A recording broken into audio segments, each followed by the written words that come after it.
Baiklah, kita akan mulai kuliah kimia organik yang ke-12. Jadi ini adalah rangkuman reaksi-reaksi organik yang penting di dalam farmasi. Yang pertama adalah nitrasi benzena. Ya, artinya nitrasi itu menambahkan gugus nitro NO2 ke dalam cincin benzena. Sebenarnya reaksi ini harusnya sudah dipelajari waktu kalian belajar aromatis, ya, senyawa aromatis yang Pak Mike. Tapi ya biar saya refresh kembali di sini kalau dulu belum diajarkan. Jadi nitrasi benzena itu memasukkan gugus nitro ke benzen. Berarti melalui suatu reaksi yang namanya substitusi elektrofilik aromatik, ya. Beda dengan yang kemarin kita pelajari substitusi nukleofilik. Ini adalah substitusi elektrofilik karena poinnya ada pada elektrofilnya, di mana gugus nitro itu bertindak sebagai nukleofil, ya. Karena di sini terlihat NO2 yang berwarna pink itu N-nya bermuatan positif, ya, sehingga kalau dia bermuatan positif itu suatu elektrofil, ya. Nah, bahan baku untuk melakukan reaksi ini adalah kita perlu sumber ion nitronium atau NO2+. Nah, NO2+ ini diperoleh dari mereaksikan antara asam nitrat dengan asam sulfat pekat. Ya, kita lihat reaksinya di situ. Yang baris pertama itu nitrik asid, ya. Yang berwarna biru adalah OH, yang berwarna pink adalah NO2, ini HONO2 atau asam nitrat, ya, NO3 ditambah dengan asam sulfat pekat. Itu kelihatan mekanisme reaksinya adalah muatan negatif dari O terdelokalisasi ke NO, ikatan NO menjadi ikatan rangkap. Nah, karena N kemudian menjadi kelebihan tangan, dia harus memutuskan salah satu ikatannya, yaitu yang paling reaktif adalah OH ketika dia sudah mengalami protonasi dari H2SO4. Jadi OH-nya itu mendapatkan H dari H2SO4 menjadi H2O+, dia akan lepas sebagai H2O dan NO2+. Nah, NO2+ inilah yang merupakan elektrofil dibutuhkan untuk nitrasi ke benzena. Nah, kemudian baris selanjutnya itu adalah si NO2 itu bereaksi dengan benzena, ya. Benzena itu bermuatan negatif karena dia mempunyai ikatan rangkap terkonjugasi, ya. Elektron P itu adalah bermuatan negatif. Dia pertama-tama dalam keadaan intermediate yang ada di dalam kurung itu melepaskan ikatan rangkapnya, ya. Kemudian masih mempunyai satu hidrogen di situ. Hidrogennya diambil oleh H2O, ya, menjadi H3O+. Kemudian H yang dilepaskan oleh benzena itu disubstitusi oleh elektrofil, yaitu NO2, sehingga terbentuklah nitrobenzena, ya, seperti yang ada di sebelah kanan. Nah, yang reaksi yang sangat penting dari nitrobenzena ini adalah senyawa obat yang mempunyai gugus nitrobenzena itu di dalam tubuh, ya. Kalau kita minum obat di mana obatnya itu mempunyai struktur nitrobenzena, itu kalau di dalam tubuh dia akan diubah menjadi NH2, menjadi benzena NH2, yang dari nitrobenzena menjadi aminobenzena atau aminobenzena. Namanya yang terkenal adalah anilin, ya. Benzen dengan NH2 itu adalah anilin, ya. Itu melalui suatu proses reduksi. Reduksinya menggunakan logam besi, kemudian air, ya, kemudian dengan suatu sumber hidrogen. Reaksi yang kedua masih pada substitusi elektrofilik aromatik, yaitu yang menemukan adalah alkilasi. Jadi penambahan gugus alkil ke dalam benzen itu yang menemukan adalah Friedel-Crafts.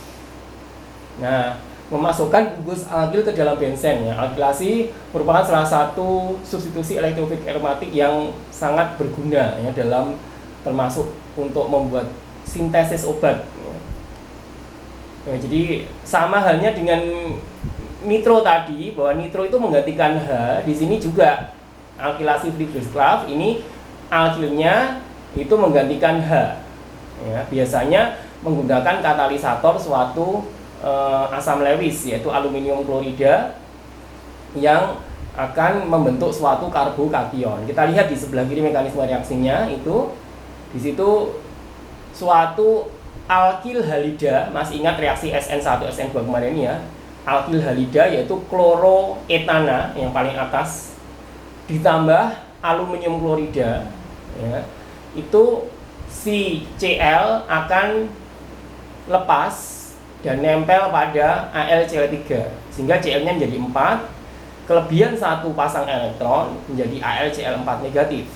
Nah, karena Cl-nya lepas dari alkil halida dari propana itu, ya, makanya di C-nya itu berubah menjadi positif karena elektronnya terdilokalisasi ke Cl dan kemudian Cl-nya lepas.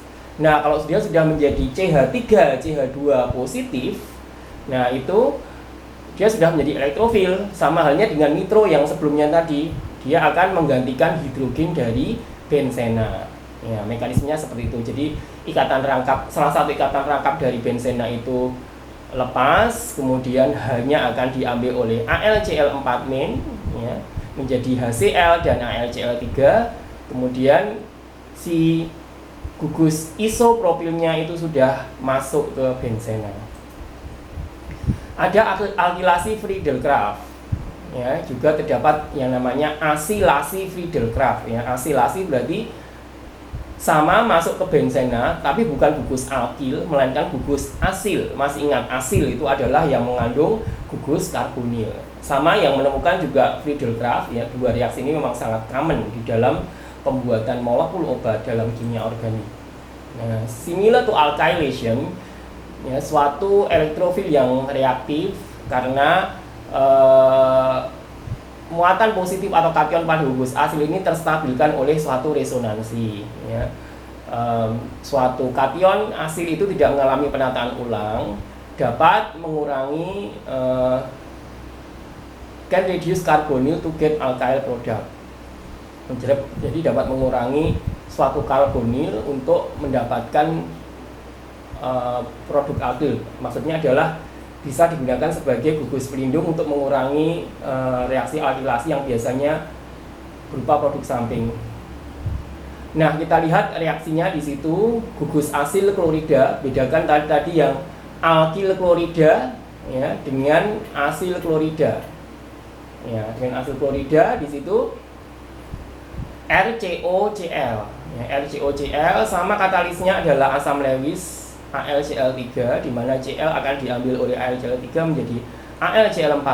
Nah, kemudian RCO-nya itu kehilangan Cl ya, karena elektron terdilokalisasi di Cl, kemudian C menjadi positif. Itu yang disebut dengan karbokation. Nah, suatu kation asil itu terstabilkan oleh resonansi. Kita lihat di situ di sebelah kiri dalam keadaan kesetimbangan C+, kemudian ikatan rangkap 2O. Nah, plusnya itu bisa berpindah ke O positif, di mana ikatan rangkapnya menjadi ikatan rangkap 3. Itu yang namanya adalah ion asilium. Nah, selanjutnya ya. Nah, bisa kita lihat step berikutnya adalah mirip dengan nitrasi ataupun alkilasi sebelumnya tadi, bahwa suatu C+ itu elektrofil, dia bisa menggantikan hidrogen dari benzena untuk mensubstitusinya. Yang jadi produknya adalah benzen COCl plus HCl plus AlCl3. Nah, di sini reaksi ini ya, asilasi Friedel-Crafts ini sangat penting ya dalam bidang obat farmasi, karena dia di dalam tubuh juga bisa direduksi ya, atau di dalam lab dia bisa direduksi menjadi H2 oleh hidrogen, gas hidrogen H2 dengan katalisator palladium Pd menjadi suatu alkil ya. Jadi ini merupakan senyawa intermediate ya untuk pembuatan senyawa alkil benzena. Selain melalui alkilasi Friedel-Crafts seperti yang pertama tadi, bisa juga melalui reaksi ini. Kemudian alkohol ini banyak sekali mengalami yang namanya oksidasi ya. Jadi biasanya oksidasi alkohol menggunakan senyawa oksidator yang kuat, senyawa anorganik seperti KMNO4 ya, kalium permanganat yang berwarna ungu, kemudian krom trioksida, natrium dikromat ya. Dan yang lebih selektif lagi adalah reagen-reagen yang mahal. Nah, alkohol primer contohnya adalah metanol di sini atau etanol.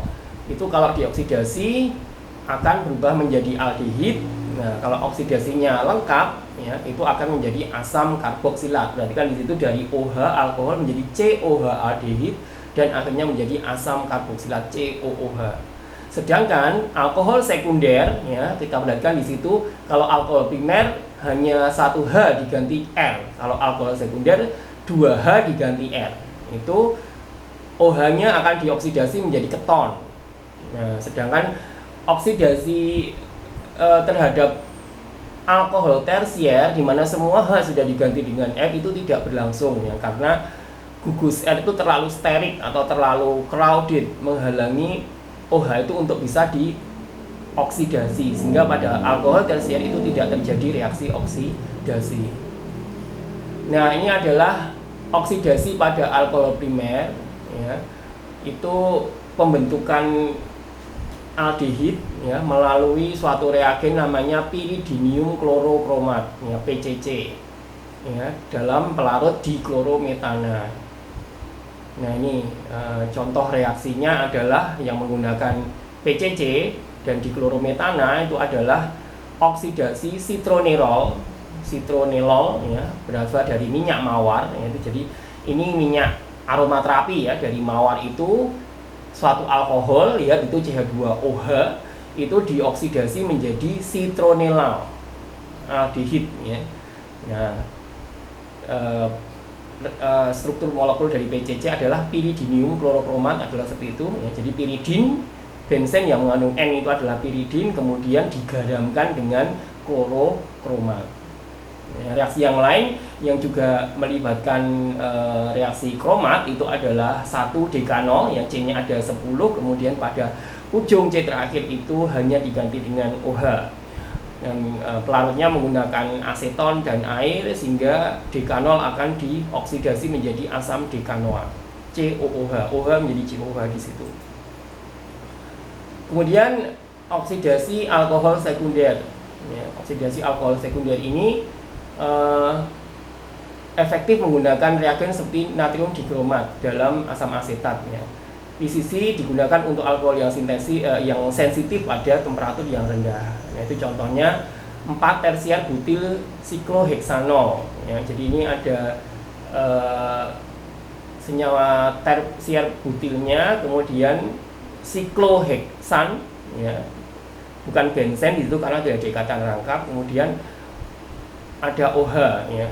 Nah, itu suatu alkohol dioksidasi dengan natrium dikromat Na2C Cr2O7 itu natrium dikromat dengan air dan asam asetat, pelarutnya dipanaskan ya, itu berubah menjadi keton karena ini suatu alkohol sekunder 4 tersier butil sikloheksanol. Contoh lain ya, senyawa hormon steroid pada pria yaitu testosteron ya, itu juga mengandung alkohol sekunder. Perhatikan itu yang OH yang pink itu ya, suatu alkohol sekunder karena ada 2H yang digantikan oleh C. Nah, ini dengan piridium klorokromat diklorometan suhu 25 derajat Celcius ya, suhu kamar itu bisa dioksidasi menjadi androsten 317 diol ya, dari alkohol menjadi keton. Nah, ini mekanisme reaksi dari oksidasi asam kromat ya.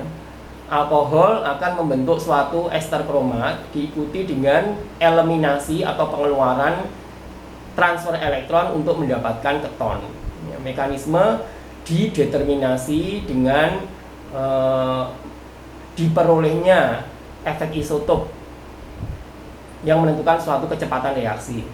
Nah, mekanismenya seperti itu, suatu alkohol ya, alkohol sekunder menyerang O itu adalah nukleofil yang punya 2 lone pair elektron, dari OH itu menyerang CrO3 yang berwarna hijau itu ya. Bernya ke situ seperti biasa ikatan rangkap akan terdelokalisasi, kemudian sudah nempel menjadi intermediate kromat, ya, kemudian oleh katalisator basa, ya, O-nya menjadi positif, yang nggak mau hanya pasti akan lepas dan diambil oleh basa, ya, sehingga terbentuklah suatu ester kromat seperti itu, ya. Tahap selanjutnya hidrogen yang masih tersisa pada karbon itu ditarik oleh basa juga, sehingga elektron akan terdelokalisasi antara C dengan O, dan akibatnya CrO3 sebagai katalis itu akan lepas kembali, ya, membentuk suatu karbonil roda atau keton. Nah, ini adalah oksidasi alkohol menjadi keton pada alkohol sekunder. Salah satu mekanisme reaksinya menggunakan kromat. Nah, ada reaksi oksidasi, kebalikannya adalah reduksi, ya. Kalau oksidasi itu biasanya penambahan oksigen, kalau reduksi itu biasanya penambahan hidrogen. Nah, ini sebenarnya adalah mekanisme reaksi tadi yang sudah di intro di waktu nitrobenzen, ya. Nitrobenzen tadi kan, nah, di sini kita perhatikan nitrobenzena yang bawah itu, nitrobenzena itu bila direduksi menjadi anilin, ya, menjadi aminobenzena. Nah, bagaimana mekanisme reaksinya? Mekanisme reaksinya adalah sebagai berikut.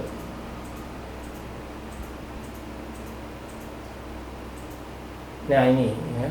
Pertama-tama nitrobenzena itu N-nya positif, ya, karena tangannya 4, dia normalnya 3. O-nya tangannya 1, dia negatif. Nah, O negatif ini kalau dialiri gas hidrogen, ya, gas yang mudah terbakar dan meledak, jadi reaksi ini cukup berbahaya. Itu akan diprotonasi, ya, hanya nempel di O di situ. Nah, kemudian elektron pi pada NO ini akan terdelokalisasi ke O juga, bermuatan negatif, dan juga akan mengalami protonasi oleh gas hidrogen. Metalokatalis atau katalisis logam yang digunakan untuk reaksi reduksi ini adalah zinc atau Zn, ya. Nah, kemudian terjadi serah terima proton seperti itu, ya. Tahap selanjutnya itu OH-nya ngambil H dari yang OH di atas, kemudian ketika putus akan terdelokalisasi ke N kembali, ya. Terbentuklah H2O positif, ya. H2O positif tidak stabil, maka dia akan melepaskan diri dari N. Nah, kemudian hingga yang selanjutnya lepas H2O, terbentuklah NO. Ya, di sini N-nya tidak positif karena tangannya sudah 3. Nah, namun dengan adanya gas hidrogen, ya, kembali N akan menarik H, ya, dimana kemudian ikatan pi NO akan terdelokalisasi ke O, menjadikan O bermuatan negatif. Nah, kemudian setelah bermuatan negatif, dia akan diprotonasi lagi, ya, kembali menjadi OH. Nah, OH, NOH dengan NH itu jaraknya dekat sehingga akan mudah mengalami serah terima hidrogen menjadi H2O positif, ya. N-nya gantian yang negatif di sini. Nah, makanya si H2O-nya kemudian akan lepas menjadi N2, ya, N2 negatif 2 min. Kemudian adanya gas hidrogen di situ akan memprotonasi N itu sehingga lengkap menjadi suatu aminobenzena atau anilin. Nah, reaksi yang juga penting dalam farmasi adalah hidrolisis ester. Jadi ester itu suatu turunan asam karboksilat. Kalau masih ingat pada pertemuan ke-8 kemarin, itu suatu zat kimia yang mudah terhidrolisis bila kena air dan panas. Namanya aja hidrolisis, berarti lisis itu pemecahan, hidro itu menggunakan air. Nah, mekanisme dari reaksi hidrolisis ini sama menggunakan reaksi SNA yang kemarin sudah kita pelajari di pertemuan ke-8, substitusi nukleofilik asil. Jadi OH, ya, dari air itu bertindak sebagai nukleofil, ya, karena O itu negatif, menyerang C, ya, berarti kan tahap pertama itu menyerang C, kemudian seperti biasa CO karbonil terdelokalisasi ke O, Nah, kemudian O-nya menjadi negatif, OH-nya sudah masuk, O negatif tidak stabil, dia akan terlokalisasi kembali ya, dengan cara melepaskan OR ya, dengan cara melepaskan OR. Jadi tahap pertama itu suatu ester ya, RCOOR itu ester diserang oleh OH, kemudian OR-nya akan lepas ya, digantikan oleh OH. Nah, OH ini ya mudah mengalami protonasi deprotonasi ya, hanya bisa lepas juga menjadi NCOO-, kemudian terbentuklah suatu alkohol. Nah, hasil lengkap dari reaksi hidrolisis ester ini adalah asam karboksilat RCOOH dengan ROH. Ya, jadi ester itu kalau dihidrolisis akan berubah menjadi asam karboksilat dan alkohol. Nah, reaksi yang lain adalah reaksi Diels-Alder. Reaksi Diels-Alder ini adalah reaksi pembentukan cincin atau siklisasi, sikliknya membentuk suatu cincin. Itu adalah yang sangat terkenal reaksi Diels-Alder.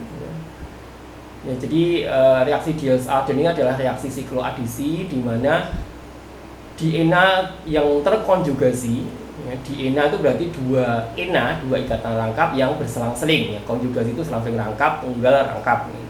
Dapat bergabung dengan suatu alkena untuk membentuk senyawa siklik yang beranggotakan 6 atom C. Ya. Nah, pembentukan dari ring ini selalu melibatkan tidak pernah melibatkan intermediate. Jadi reaksinya itu straight point gitu.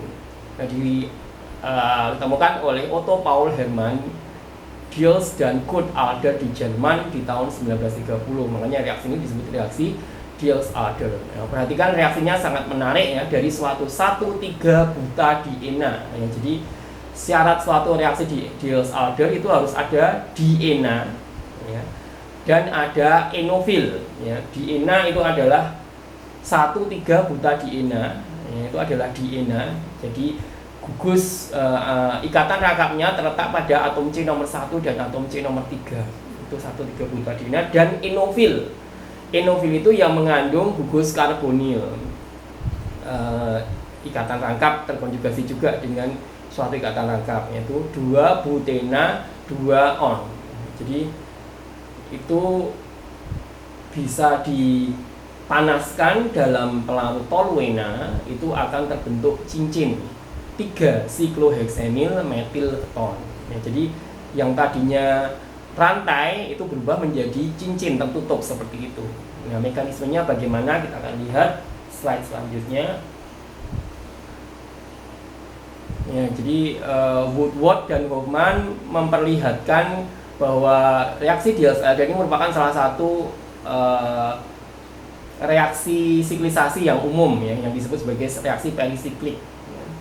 Nah, dia melibatkan tumpang tindih orbital ya, orbital sp2 berubah hibridisasinya, kemudian terjadi delokalisasi elektron pada keadaan transisi.